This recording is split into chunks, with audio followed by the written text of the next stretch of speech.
What's up guys and gals, and welcome back to another Division 2 video. If you happen to be new to the channel or you're just enjoying the content, then be sure to ground and pound that like and subscribe button. Reach up there, trigger the bell, and turn on post notifications, that way you never miss a live stream or a video that's uploaded.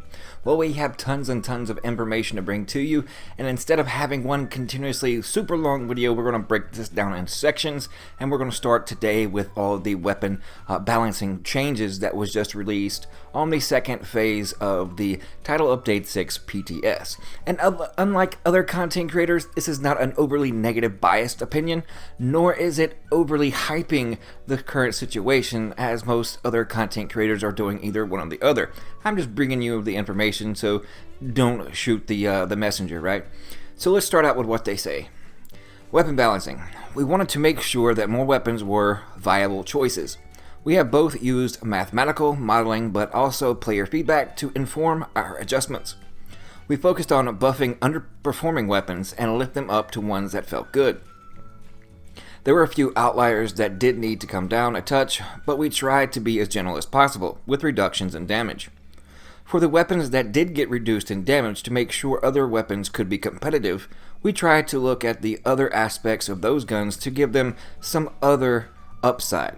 For instance, the performance at long range of the M60 got an improvement while its max damage got a slight reduction. Notable categories that got the most buffs are SMGs. I know a lot of you people out there in my comment section will be happy about that. That we felt were underperforming overall in the endgame. Part of this has to do with crit builds not having quite taken off. So this is something we will be looking at going forward. Most notably, we are looking at removing critical strike range from the game.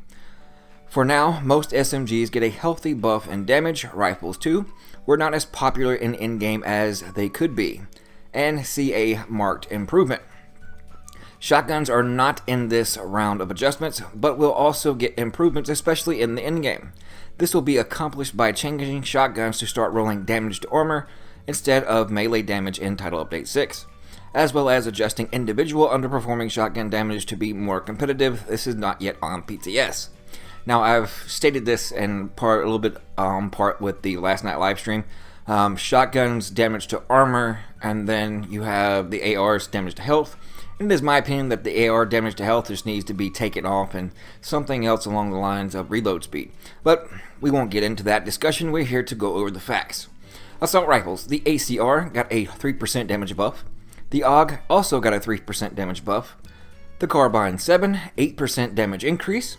The F2000 got a 5% damage increase. The FAL got a 3% damage increase. The G36, 3% damage increase, and less damage drop off past optimal range. The M4 got a 10% damage increase. The P416 got a 5% damage decrease, and the CTAR 21 got buffed 8% damage increase. Now on to the light machine guns. The HK121 buff, which is, I believe it's the MK46, 9% damage increase. The KAG, which is the Stoner LMG, got a 5% damage increase.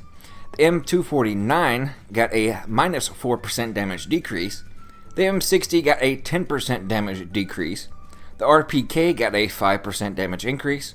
And I'm not too sure which one is the SA80, but it also got a 6% damage increase. On to the marksman rifles. The M700 Tactical got a 19% damage increase. The M700 Carbon got also a 19% damage increase. The Classic M44 got a 14% damage increase. The Hunting M44 got an 8% damage increase. The Custom M44 got a 19% damage increase, and the SRS got an 11% damage increase. Now on to the rifles.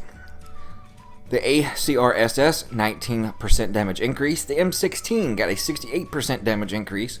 The Classic M1A, a 39% damage increase. The SOCOM M1A, 30% damage increase.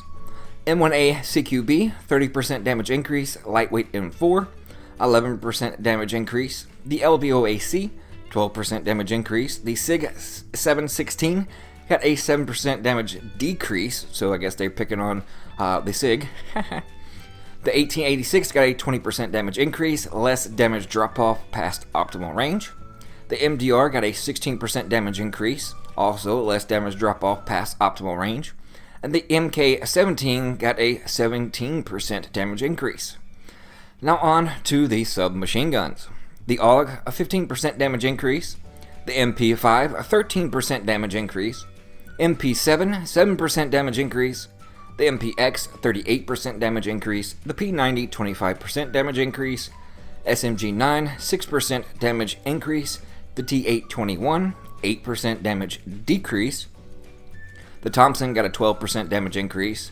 Tommy gun, 6% damage increase. The UMP45, 14% damage increase, also less damage drop off past optimal range. The Vector SBR9 got a 17% damage increase. And the Vector 45 ACP got a 25% damage increase. So there was only a very few notable nerfs, and we already knew that the M60 was the main one for the M60s, and of course the P416. But as you well noted, that the AK was really not among any of the assault rifles that got a reduction in damage, but the P416 got a 5%. So the AK, even though it has the most recoil, it still has going to have, I guess, potentially the higher damage out of all. But as always, these haven't made it through PTS, so things are subject to change, and I'll be bringing you continuously more information as it develops, and we'll be breaking this down into a lot of several different videos, so that way it's just not one continuous long video and takes up a lot of time. So stay tuned for the next video, and we'll see you guys watching later. Appreciate you all.